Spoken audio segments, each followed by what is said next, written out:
Nossa esperança, grande esperança no Senado, onde a gente poderia ter um quórum de PEC, não só de impeachment, mas um quórum de PEC, ele corre o risco de não ser alcançado. Ontem, o Sérgio Moro estava na sabatina do Gonê, falando que é controversa a discussão de se houve ou não tentativa de golpe no 8 de janeiro. É controversa a discussão. Para o Moro há uma controvérsia sobre esse assunto. O Moro, aqueles que vocês faziam boneco inflável e tal, não, controverso. Moro falando sobre redução de pena e não sobre anistia. Então tem coisas que vão ficar claras. A gente não vai ter a mudança que nós queremos no Senado Federal elegendo gente como o Sérgio Moro. A nossa única chance de vitória no Senado é elegendo candidatos que sejam de fato bons e alinhados com as nossas pautas. E o Alexandre sabe disso. E é por isso que ele vai buscar matar no berço várias candidaturas ao Senado de pessoas combativas. Hoje, por exemplo, existem vários parlamentares da direita com ações de inelegibilidade pendentes de julgamento. Então, só pelo medo de perderem os seus mandatos, várias dessas pessoas acabam meio que castradas politicamente. Pega o caso do meu amigo, querido senador Jorge Seife. Jorge Seife começou o mandato como extremamente combativo. Depois ele teve que, ainda é um grande senador, mas teve que tirar o pé do acelerador nas críticas. Aconselhado a fazer isso para não perder o mandato parlamentar. Então, você tem o seguinte, num primeiro lado, você tem o Alexandre agindo para perseguir criminalmente certos candidatos e tirá-los da disputa, como está fazendo, por exemplo, com o Eduardo Bolsonaro, ou como tentou fazer, e certamente tentará fazer com Gustavo Gaia, talvez um dos nossos top 5 melhores deputados hoje do Brasil.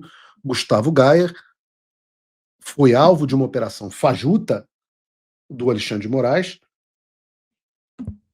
às vésperas das eleições para prefeito passadas. E agora mesmo a Câmara estava tendo que salvar a pele do Gustavo Gaia porque o Alexandre vai em cima dos candidatos que forem mais competitivos, vai inventar acusações fajutas. A do Gustavo Gaia era um negócio completamente sem pé nem cabeça para tirá-los da disputa. Então você tem ações de inelegibilidade que tornam os senadores dóceis. Você tem perseguição política que inviabilize determinadas candidaturas.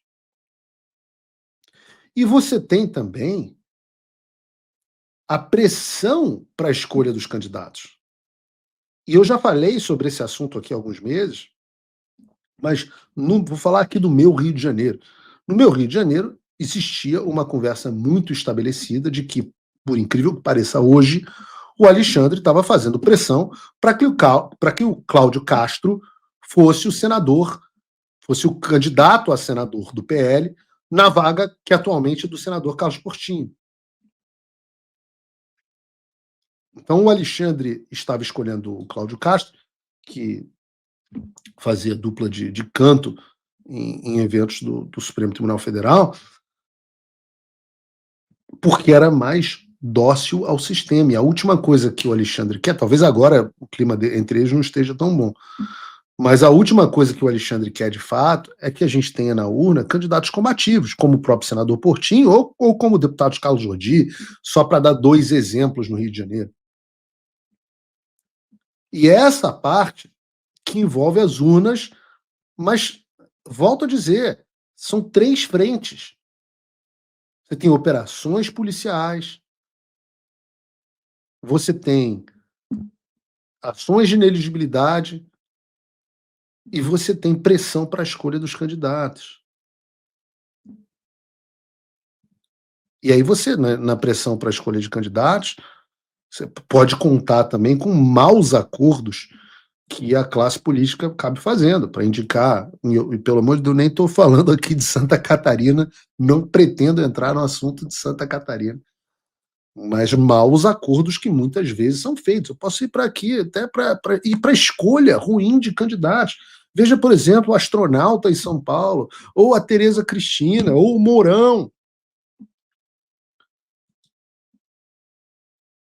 Então nós temos que fazer o dever de casa, o que a sabatina do Gonet mostra, é que Alexandre tem os instrumentos, sejam eles inegibilidade, ações criminais, ações, pressão para a escolha de maus candidatos, e os acordos Caracu feitos, para que a gente, nossa esperança, grande esperança no Senado, onde a gente poderia ter um quórum de PEC, não só de impeachment, mas um quórum de PEC, ele corre o risco de não ser alcançado. Corre um enorme risco de não ser alcançado. Agora, pensem o que seria um governo de direita com um Senado favorável. Foi o Senado que ferrou e dificultou mais o primeiro mandato do Bolsonaro. Imagine um Bolsonaro com um Congresso mais favorável, seja qual Bolsonaro for, né? Mas imaginem um Bolsonaro com um Congresso mais favorável, tem um pelo de gato na minha cara,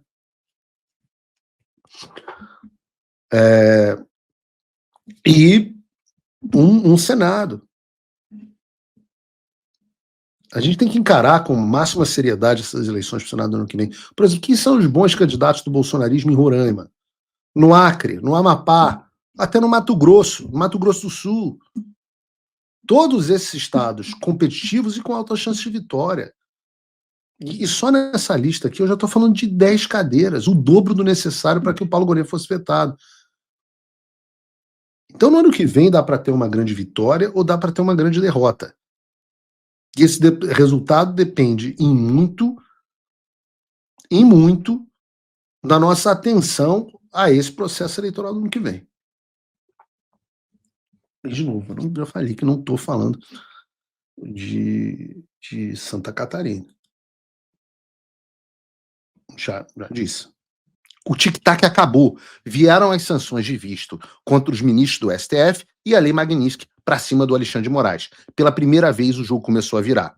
Mas isso não foi por acaso. Foi fruto de muito trabalho. E só aconteceu graças ao apoio de muita gente. Mas ainda há muito a ser feito.